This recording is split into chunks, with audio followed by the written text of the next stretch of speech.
Bonjour amis des livres, c'est la chaîne du Cactus Kili et aujourd'hui je vais vous présenter le premier optat de lecture de mon Pumpkin Autumn Challenge. Et cette année j'avais commencé mon challenge en lisant Le secret du roi de Marie Valente. C'est un livre que j'avais placé dans le premier menu Automne frissonnant et la catégorie des Sakuma Drops au milieu des lucioles pour le côté historique et ça a été un très gros coup de cœur. Les personnages sont géniaux, j'ai beaucoup aimé Hippolyte pour son côté tempétueux, son courage, sa force et le fait qu'elle se fasse passer pour un homme donne des scènes assez drôles avec certains quiproquos.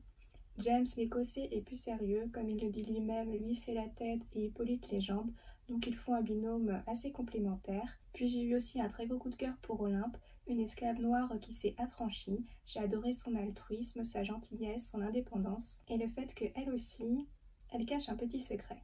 En fait, si le livre s'appelle Le secret du roi, on se rend compte que tous les personnages cachent un petit quelque chose et c'est très intéressant de les découvrir au fur et à mesure de l'histoire. Niveau fantasy, les créatures magiques sont nombreuses, vampires, loups-garous, sorciers, mages, nécromanciens, alchimistes, succumbes. Enfin, elle préfère s'appeler les filles de Lilith. J'ai adoré les découvrir et voir comment ils se mariaient dans l'ombre de la société du XVIIIe siècle. Niveau historique, il y avait plein de petites anecdotes glissées dans le texte sans que ça devienne lourd. En fait, je me rends compte que j'adore la fantaisie historique, car comme pour Boudica de Jean-Laurent Del Socorro, j'étais intéressée par l'histoire, mais avant de me lancer, j'étais un peu mitigée, j'avais quelques réticences. Et en fait, une fois que j'ai terminé le livre, je me rends compte que j'ai adoré. J'ai beaucoup aimé retrouver donc les personnages historiques connus et aussi les petites anecdotes du glissé, comme par exemple, oui, à cette époque, il préférait se mettre une bonne dose de parfum plutôt que de se laver. Mais il y a aussi des petits clins d'œil à des affaires beaucoup plus actuelles et qui m'ont aussi fait sourire. Pour l'intrigue et l'enquête que mènent les personnages, je les trouvais palpitantes. Il n'y a pas de temps mort, les rebondissements arrivent au bon moment. Et ce que j'ai aimé, c'est le côté non manichéen.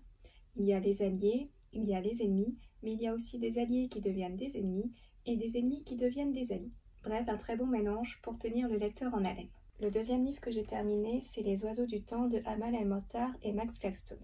J'avais placé ce livre dans la dernière catégorie du menu Automne douceur de vivre par rapport au voyage dans le temps.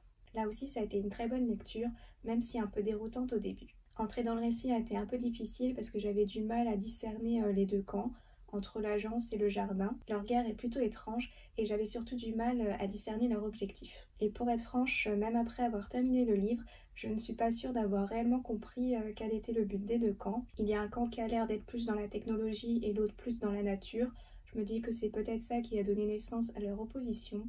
Mais sinon, à part ça, je n'ai pas très bien saisi qui voulait sauver quoi. Mais bon, je ne pense que ce n'est pas très grave, que ce n'est pas le principal du livre, mais plutôt la relation qui se développe entre Bleu et Rouge, les deux ennemis. Au début, elle est pleine de piquant, puis avec le temps, elle se transforme, elle évolue en quelque chose de plus émouvant, et ce qui m'a surprise, c'est la forme des lettres. En lisant la quatrième de couverture et en voyant qu'il s'agirait d'un roman épistolaire, je m'attendais du coup à des lettres basiques. Il y en a certaines qui prennent des formes particulières et plutôt surprenantes, ce qui rend l'échange encore plus poétique et envoûtant.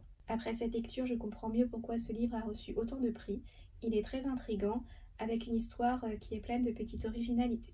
Après, j'ai continué dans un autre registre avec Danse avec les lutins de Catherine Dufour. J'avais placé ce livre dans la deuxième catégorie du menu Automne de l'étrange, et il faut dire qu'il cadrait avec tous les mots-clés. Forêt, petit peuple, récolte, poison. Ce livre n'a pas été une mauvaise lecture, mais ce n'est pas une lecture à laquelle je pourrais me dire « Ah oui, j'ai super adoré ». En fait, je m'aperçois que j'aime bien l'humour dans la fantaisie, mais pas sous cette forme-là. J'aime l'humour d'un donjon de Noël Buck ou encore d'un Camelot, et pas celui d'un Danse avec les lutins, qui est plus porté sur les jeux de mots, sur la façon de parler des personnages.